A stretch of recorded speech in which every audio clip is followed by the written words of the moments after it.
지난주부터요, 예수님이 이 땅에서 사역을 하시는 동안 나누었던 말씀들을 중심으로 설교를 하고 있습니다. 첫 번째 시간에 이런 말씀 나눴습니다. 누가복음 4장 1절 이하를 중심으로 성령의 충만함, 성령님께 꼭 붙잡혀 있었던 주님이 광야에서 40일을 금식하신 후에 사탄의 유혹을 받았던 이야기를 살펴보았습니다. 사탄의 유혹은 우리 안에 있는 욕심이 원인입니다. 사탄은 우리 안에 있는 욕심을 틈타 그 틈으로 우리를 유혹하는 것이죠. 하지만 주님의 자녀된 저와 여러분들을 향한 사탄의 유혹의 시작과 범위, 내용은요, 그들 마음대로, 그가 원하는 대로, 그 임의대로 우리를 유혹하거나 우리를 넘어뜨릴 수 없습니다. 그 유혹의 시작과 범위와 내용은요, 하나님이 정해놓으신 우리가 감당할 수 있는 정도 안에서만 가능하고요, 유혹받을 즈음에 피할 길을 하나님 주십니다. 그리고 그 유혹을 분명히 이기게 하시죠. 그래서 결국 사단의 유혹마저도 하나님은 우리에게 유익이 되게 하십니다. 유익이. 그런데요, 이런 은혜와 능력과 약속은 말씀과 기도로 깨어있는 주님의 사람들에게 임한다는 말씀 지난주에 나눴습니다. 우리 생명에 다하는 그날까지, 예수님이 다시 이 땅에 오시는 날까지 기도와 말씀으로 늘 깨어있어 유혹의 원인인 욕심을 내려놓고요, 사탄의 유혹을 통하여 도리어 하나님의 유익을 얻는 저와 여러분들이 될 수 있기를 주님의 이름으로 축복합니다. 아멘. 이 시간은요, 4명의 친구들과 온 중풍병자, 4명의 친구들과 함께 온 중풍병자를 고치신 사건을 통하여 예수님의 말씀 듣기 원합니다. 첫 번째는 이것입니다. 첫 번째 말씀은요, 내게로 오라, 내게로 오라. 우리 9절을 함께 읽어보겠습니다. 본문 9절 같이 읽습니다. 9절 읽습니다. 중풍병자에게 내 죄사함을 받았느니라 하는 말과 일어나 내 삶을 가지고 걸어가라 하는 말 중에서 어느 것이 쉽겠느냐. 아멘. 예수님이 가버나움으로 오셨다는 소문이 지역의 동네에 퍼졌습니다. 그래서 수많은 사람들이 몰려왔고요, 주님이 계시는 집에 출입구는 모여든 인파로 드나들 수, 오고 갈 수가 없었습니다. 예수님이 오셨다는 소문을 들은 대부분의 사람들은요, 은혜와 도움이 필요했던, 일반적인 도움과 일반적인 은혜가 아닌 하늘의 것을 원하고 하늘의 것을 필요로 했습니다. 그런 사람들 중에 한 사람, 머리에, 뇌에 죽지 않은 충격을 받아 몸을 제대로 자신이 원하는 대로 움직일 수 없는 중풍병자가 있었습니다. 이 사람의 마음에도요, 나도 예수라는 그 청년 앞에 갔으면 좋겠다. 그 예수라는 청년 앞에 나아가 기도를 받으면 나도 나을 것 같아. 어떤 그런 마음이 들릴 듯 일어났으나 몸을 움직일 수 없어 그 바람을 내려놓았죠. 하지만 그에게는요, 의리가 있는 4명의 친구, 믿음이 있는 4명의 친구가 있었습니다. 친구는 고민 끝에 들것을 하나 준비했고요, 그의 중풍병자 친구를 올려놨습니다. 그리고 주님 계신 집에 지붕을 뚫고요, 예수님 앞에 하늘의 은혜와 도움이 필요한 자신의 친구 중풍병자를 보입니다. 결국 이 사람은요, 주님을 통해 제사함을 받았고요, 병이 났습니다. 그는 이 자리에 성경을 옮겨 적는 서기관들이 앉아 있었지요. 죄를 용서한다고, 죄를 용서하고, 죄를 사한다고.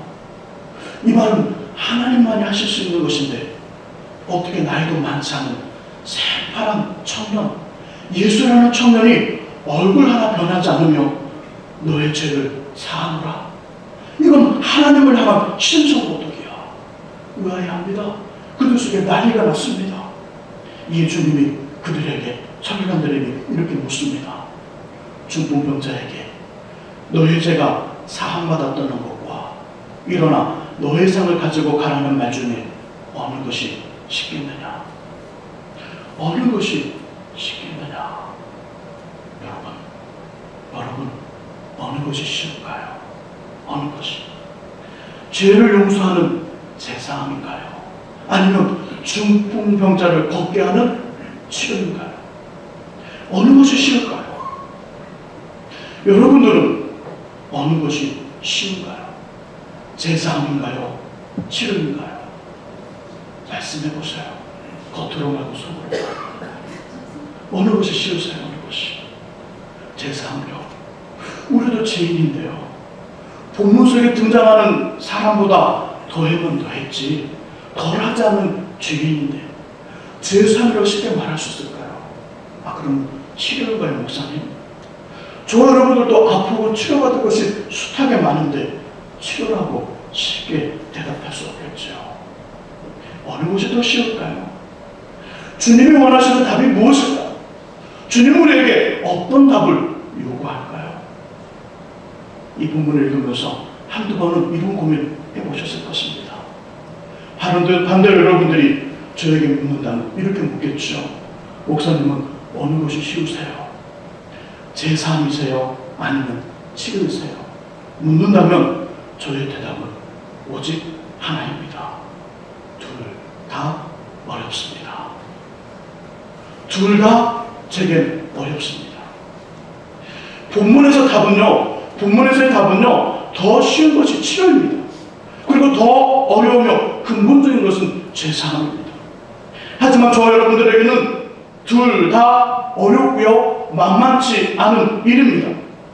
이 땅에서 삶을 사는 동안 한 번도 우리가 이 일을 행하거나 경험하지 않을 수도 있습니다. 누군가의 병을 기도함으로 치료시키는 거 한 번도 해보지 않고 하나님 나라 갈 수 있습니다. 누군가 어떤 죄의 고면 속에 빠져있는 사람을 예수께로 인도하여 그가 예수를 통하여 제사함을 받는 그 역사 한 번도 해보지 않고, 아니 우리 안에 그런 일을 한 번도 경험해보지 않고 하나님 나라 갈 수 있습니다. 이처럼 우리에게는 어려운 일입니다. 하지만 주님에게는, 하늘 아버지에게는 모든 것이 가능합니다.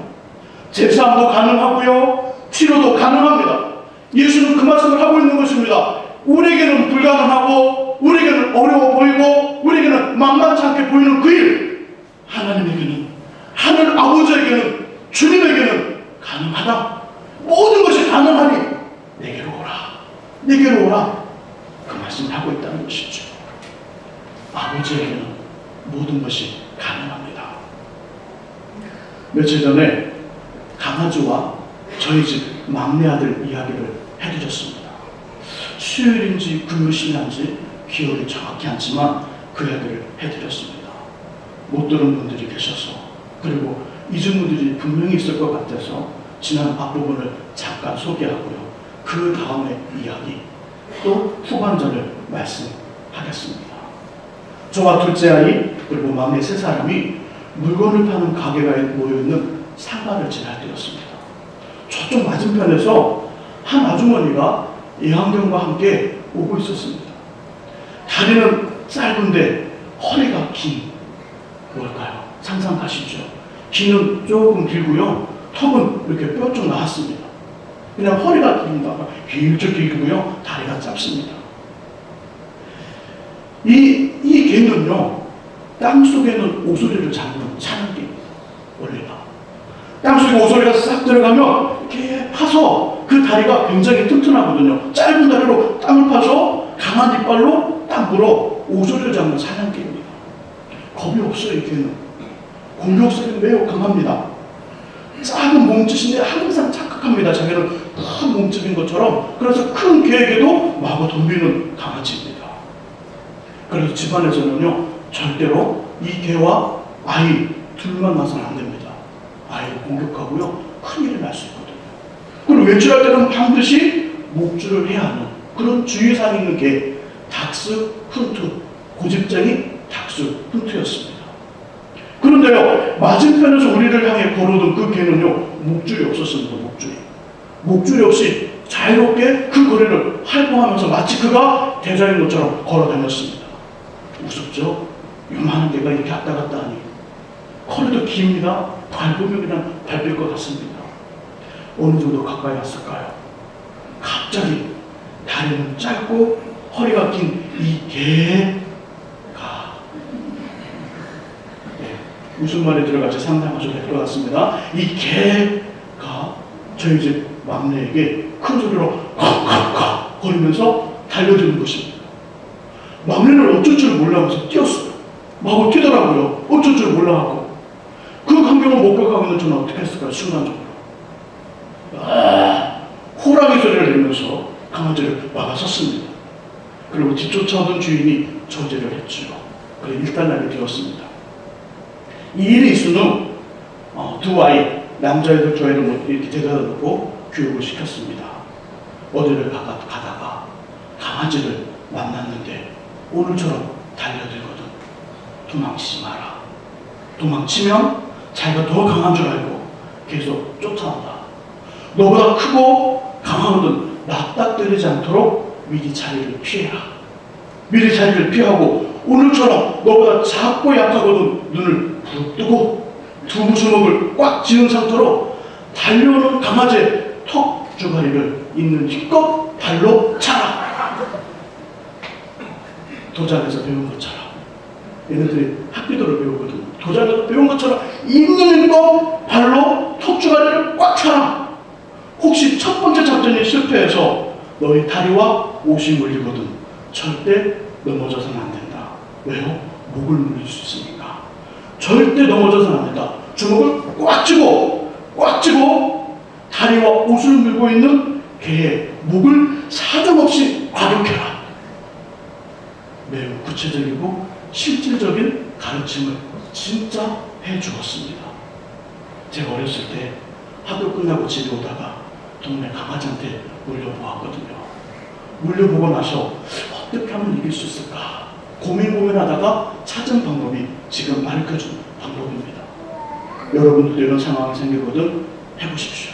하지만 주의사항이 있습니다. 모든 개에게 이 방법이 통하는 것 아닙니다. 조심하셔서 하셔야 돼요. 그런데요, 이제 후반전, 이해전이죠. 그런데요, 동네에 이 겁이 있는 강아지를 퇴치하는 법을 알려주고 며칠이 지난 어느 날 저희가 사는 집에서 동일한 일이 발생한 겁니다. 동일한 일이. 이번에는 저번 닥스훈트하고는 전혀 다른 애완견. 딱 봐도 이름은 알 수 없지만 딱 봐도 순하고 착하게 생긴 이 애완견. 이렇게 막 꼬리치는 애완견들 있잖아요. 그런 어떤 애완견이 딱 나타났습니다. 이번에는 이 아이가 잘하겠지. 눈을 부릅뜨고 주먹을 딱 쥐고 발차기를 딱 하려고 하겠지. 그런 마음을 딱 기대하고 봤는데요. 이거 웬일입니까? 이 개를 보자마자 저번과 동일하게 반응을 하는 것입니다. 겁을 먹고요. 어떻게 할 줄 모르고 마구 뛰는 겁니다. 마구 뛰더니 어디로 도망가 버렸어요. 뛰지 말라니까. 이 모습을 보면서요. 제 안에 이런 깨달음이 왔습니다. 하나님 아버지 앞에서 제가 저런 모습이겠구나. 여전히 아버지는 기록된 성경을 통해 말씀하시는 겁니다. 이럴 때는 이렇게 하고 저럴 때는 저렇게 해라. 난 모든 것이 가능하다. 넌 어렵고 넌 불가능할지 몰라도 나는 모든 것이 가능한 아버지야. 아버지. 내게는 모든 것을 치료할 수 있는 힘이 있고 내게는 모든 죄를 용서하고 회복할 수 있는 능력이 있으니 내게로 와. 내게로 와. 고민하지 말고 걱정하지 말고 끙끙거리지 말고 염려하지 말고 도망치지 말고 그 문제와 함께 내게로 와. 나에게로 와라. 내게로 와. 나는 모든 것이 가능한 너의 아버지야. 이 말씀을 여전히 저에게 하고 있다는 것. 그 말씀 앞에 전 여전히 겁을 먹고 뛰고 도망치고 나름대로 숨고 피하고 해결하려고 여전히 저 혼자 발버둥 치는 그 모습 알겠구나. 그런 마음 가져고 왔습니다. 요즘 어떤 어려움, 고난, 고통, 눈물의 문제가 있으신가요? 내면을 깊숙이 파고들면서 한없이 후회하며 아프게 만드는 죄의 문제인가요? 아니면 실질적으로 먹고 살아야 되는 질병과 같은 삶의 문제인가요? 우리에게는 불가능할지라도 모든 것이 가능한 하늘 아버지만을 바라보시고 의지하며 그 앞에 나아가시기를 간절히 바랍니다. 주님이 주시는 쉼과 안식을 누릴 줄 믿습니다. 두 번째 말씀은요, 이 말씀입니다. 첫 번째가 내게로 오라, 이 말씀이라면 두 번째는요, 먼저 죄를 해결하라. 죄를 먼저 해결하라 말씀합니다. 우리 5절을 함께 한번 읽어봅니다. 5절 읽습니다. 예수께서 그들의 믿음을 보시고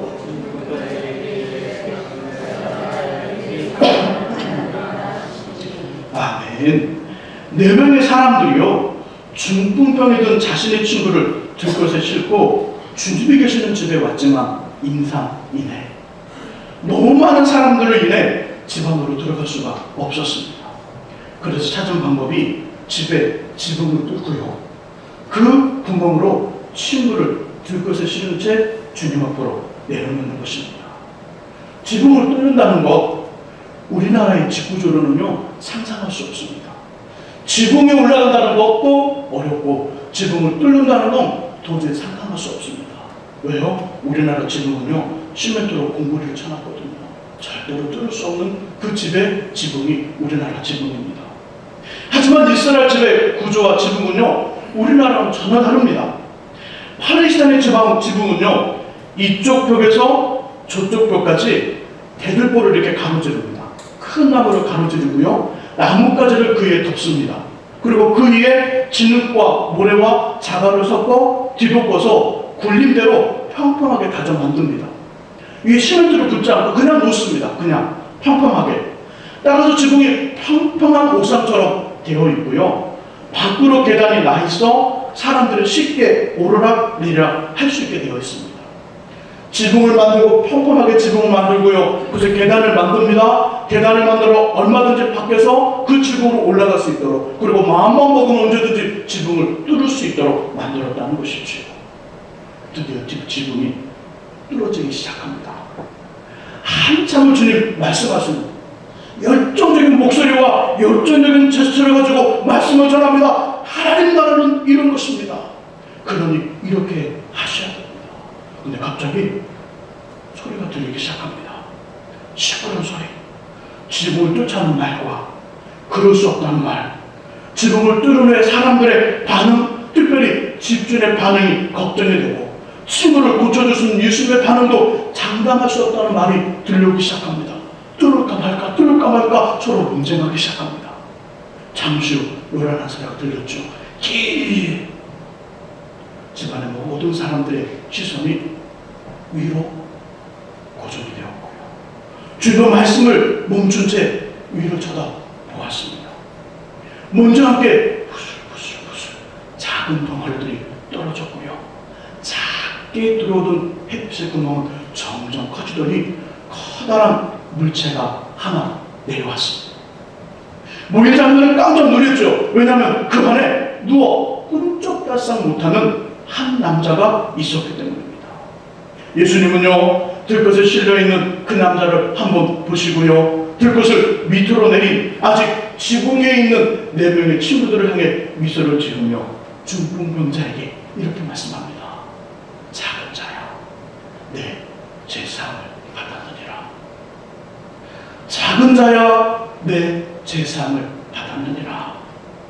이 말씀에 사람들은요 이렇게 반응했습니다. 특히 서기관들은 저 표현은 하나님만이 하실 수 있는 것인데 이건 신성모독이야, 어떻게 사람이 저럴 수 있어, 어떻게, 그러면서 주님을 비난하고 비방하는 반응을 보였습니다. 자, 그렇다면 지붕을 뚫고요 들것을 밑으로 내렸던 4명의 친구들, 주님의 말씀, 작은 자야 내 제사함을 받았느니라, 이 제사함을 선포하시는 주님의 말씀에 어떤 마음 들었을까요? 내 친구들의 마음 어떤 마음 들고 어떤 반응을 했을까요? 목사님, 그것이 문제가 될까요? 이렇게 말씀하실 수 있는 분들도 있을 것입니다. 그런데요, 본문의 내용을 자세히 살펴보면 문제가 됩니다. 4명의 사람들 잘 보시기 바랍니다. 4명의 사람 입장에서 지금 생각해 보는 겁니다. 주님이 가버나움 동네에 돌아 어느 집에 계신다는 소문을 듣고요, 왜 이 사람들이 중풍병이 걸린 자신의 친구를 들것에 실어 예수님 앞으로 데려가 했으며 데려갔을까요? 왜 들어갔을까? 왜? 대답은 조금 있다가 한 번 하시기 바랍니다. 또 왜 주님이 계신 집에 사람들이 너무 많아 친구를 데리고 정상적으로 들어갈 수 없다는 것을 알았을 때 집 주인의 허락도 없이 들것을 내릴 정도로 집에 지붕을 뚫고 주님이 앉아 계시는 곳 앞으로 내려놨을까요? 왜 친구들은 집 주인의 허락 없이 지붕을 뚫고 들것에 친구를 실어 그 주님 앞에 참 힘든 일을 했을까요? 이유가 뭘까요? 목적이 뭘까요? 이제 말씀을 해보세요. 왜 그렇게 했을까요? 친구의 중풍병을 고치려는 것입니다. 단 한 가지죠. 친구의 중풍병을 고치려는 그 마음, 그 목적이었습니다. 중풍병에 걸려 움직이지 못하는 친구를 어떻게든 고치겠다는 일념 하나로 말도 안 되는 모험을 하고 있습니다. 4명의 친구들이 많은 사람들이 모여 말씀을 듣고 있는 그 모임 중에 예의도 없이 무례하게 소란을 피우며 다른 사람의 재산을 파괴한 것은요, 오로지 한 가지, 친구의 병을 고치겠다는 것입니다. 그런데 예수님은요, 이들을 향해 치료가 아니라 죄사함을 말씀하십니다. 치료가 아니라 죄사함을 말씀합니다. 작은 자야, 너의 병이 고침을 받았노라. 이렇게 말씀하셔도 너무 좋았을 것 같은데 들것이 내려오자마자 그 친구를 바라보고 그 친구들을 바라보고 미소를 띄우며 이렇게 말씀하는 겁니다. 작은 자야, 내 죄사함을 받았느니라. 여기에는 분명히 그곳에 모여든 사람들과 그 당시 사람들 그리고 우리들에게 자신이 인류의 죄를 용서하시려 오신 메시아이며 구세주라는 것을 알리려는 의도가 있습니다. 의도가 있지만 들것을 들고 왔던 4명의 친구들에게 죄를 사한다는 선포는 그렇게 반가운 일은 아닙니다.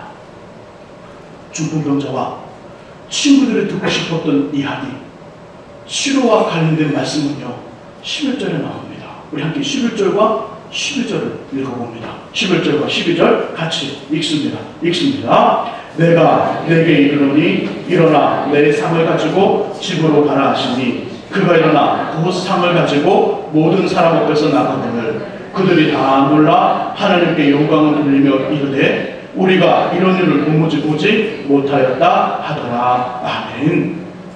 일어나 내 상을 가지고 집으로 가라. 치료된 선포는 11절에 있습니다. 제사함은 5절에 나왔고요. 치료는 11절에 기록되어 있습니다. 5절과 11절 사이 몇 절 안 됩니다. 5절과 11절 사이 몇 절 안 되지만 그 사이 어떤 일들이 있었냐면 신성 모독이라고 비난하는 서기관들이 등장합니다. 서기관들의 비난과 비방하는 모습들이 지금 5절과 10절 사이에 있습니다. 그리고 그들을 향해 자신이 누구인지를 밝히는 주님의 변화와 자기 선포가 있습니다. 성경적으로는요, 하나님 입장에서는 이 작업이 반드시 필요합니다. 그러나 치료된 선포와 치유를 기대하며 주님 앞에 나왔던 중풍병자와 4명의 친구들에게 5절에서 11절 사이는요 너무나도 길고 긴 고통과 침묵, 힘듦의 시간이었을 것입니다.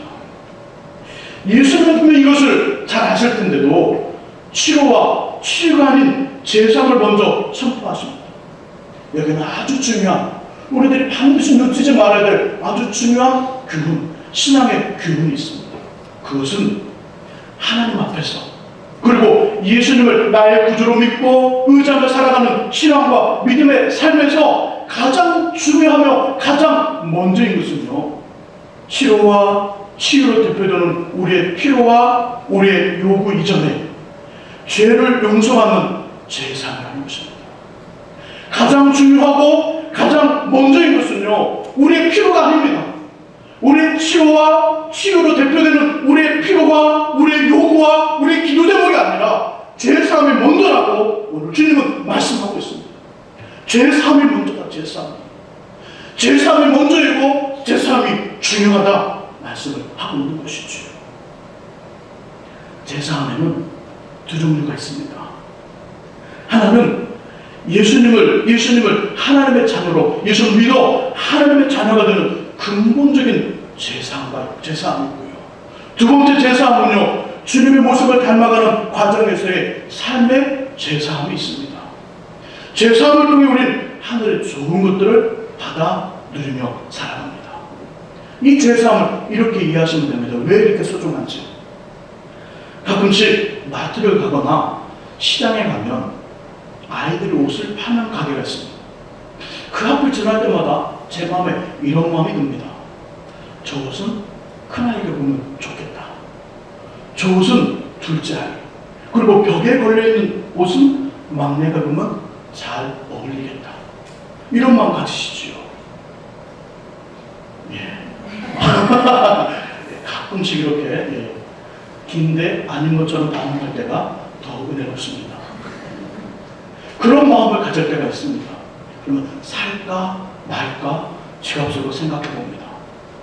만일요 저희 입장에서 자녀가 없다면 이런 고민 하지 않겠지요. 만일 저희 입장에서 자녀가 없다면 그런 고민을 하지 않습니다. 맛있는 음식이 있는 그곳 지나갈 때 생각하지 않습니다. 멋진 장난감 있을 때 전혀 돌아보지 않습니다. 멋진 옷 있을 때 전혀 생각해보지 않습니다. 근본적인 제사함은 이와 같습니다. 하나님께 기분 좋은 부담을 드리는 것입니다. 기분 좋은 부담. 자녀가 생겼으니까, 근본적인 제사함을 통하여 자녀가 생겼으니까 아주 기분 좋은 부담을 드리는 겁니다. 마트나 가게에서 저와 여러분들이 아이들을 생각하면서 갖는 고민 하나님 하신다는 거죠.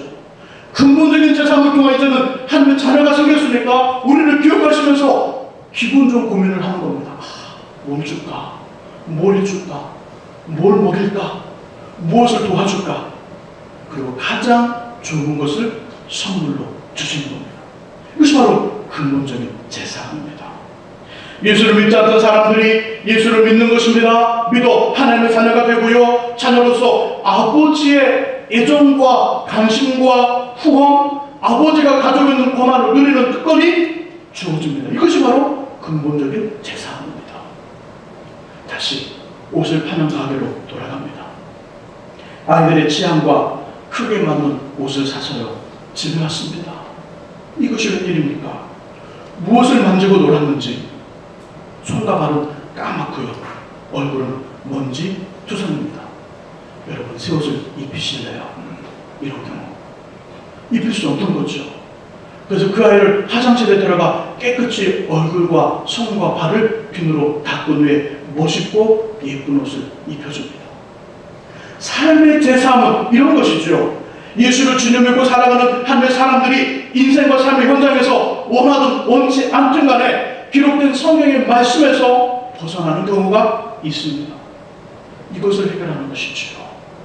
예수님의 이름과 보혈의 권세를 의지하고 철저히 회개함으로 용서를 받고요, 다시금 기회를 얻는 은혜와 하늘의 도움을 경험하게 됩니다. 주님은 이 부분이 먼저라는 겁니다.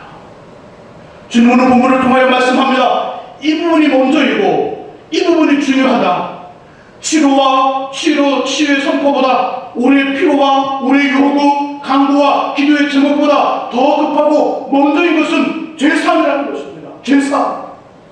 우리의 기도점은 이렇게 많습니다. 우리 요구가 이렇게 큽니다. 우리의 마음이 이렇게 크고 하나님을 꼭 들어주셔야 되겠습니다. 이런 간절함이 있다 할지라도 하나님 입장에서는 우리를 바라보실 때 자녀가 아닌데 도와줄 수가 없는 겁니다.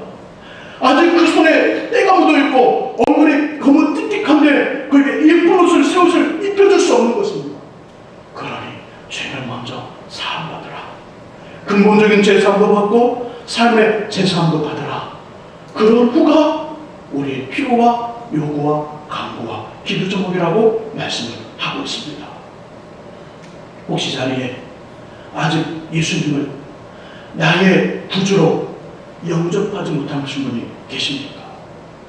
인격적이며 꾸준하게 결단하십시오. 주님, 제가 믿겠습니다. 예수를 나의 주로 고백하겠습니다. 그리고 예배 후 저를 찾아오시며 도움을 드리겠습니다. 또요, 예수를 믿지만 삶이 엉망인 분들, 삶이 엉망이며 전혀 주님의 모습과 향기가 나타나지 않는다면 피를 토하는 심정으로 하늘 도우심을 구하며 철저히 회개하십시오. 그러면 회개에 합당한 열매와 주님을 닮은 능력이 우리에게 임할 줄을 믿습니다. 제사함이 중요합니다. 제사함이. 하나님께 나아감도, 하나님의 능력을 경험하는 것도, 하나님과 함께하는 것도 제사함이 먼저입니다. 예수를 영접함으로 근본적인 제사함을 받고요, 철저한 회개로 삶의 제사함을 받으면 달라집니다. 달라집니다. 변합니다. 변해요. 하나님께 나아가되 동일하게 하나님께 나아가는 것이 아니라 제사함을 통해 하나님 앞에 나아가면 우리가 하나님 안에, 하나님이 우리 안에 거하시는 실제적인 만남이 이루어집니다. 하나님께 나아가되 하나님을 본 듯이, 하나님의 음성을 들은 듯이, 하나님 손에 붙잡힌 듯이, 하나님 안에 안긴 듯이 깊게 나아갑니다. 하나님의 능력을 경험하되 제사함을 통하여 하나님의 능력을 경험하면 눈으로 보고 귀로 들으며 손으로 만짐과 된 나의 경험과 나의 고백이 되기 시작합니다. 사람들에게 어떤 하나님의 어떤 능력들, 많은 감정들, 그 이야기가 제사함을 통하여 나의 것이 되기 시작합니다. 하나님과 동행하되 머릿속에 지식적이며 생각으로 제한된 관념적인 함께함, 그래 하나님과 함께하면 이렇다고 그러더라, 그래 하나님과 함께 살아야지, 하나님과 동행해야지, 그런 어떤 관념적이고 어떤 그 지식적인 어떤 이 함께함이 제사함을 통하여 하나님과 함께 시작하면 역동적이며 실질적인 동행이 되기 시작합니다. 제사함이 중요합니다. 제사함이 먼저입니다. 무엇보다 먼저, 어느 것보다 소중히 근본적인 죄와 삶의 죄를 예수 그리스도를 통하여 내려놓는 제사함이 있기를 주님의 이름으로 축복합니다. 이제 말씀을 정리합니다. 한 명의 중풍병자와 그를 들 것의 실고와 즐거움을 들으며 예수님의 치료를 받은 4명의 친구들, 그들을 통하여 주님은 두 가지를 말씀하셨습니다. 첫 번째는 치료도 제사함도 모두 가능한 내게로 오라, 내게로 오라, 아버지 된 내게로 오라 말씀했고요. 두 번째는 무엇보다 먼저 소중하고 중요한 것은 제사함이라 말씀하셨습니다. 매일 매순간 주님께 나아가 제사함과 치료, 삶의 필요를 전부 공급받는 저와 여러분들이 되시기를 예수님의 이름으로 축복합니다.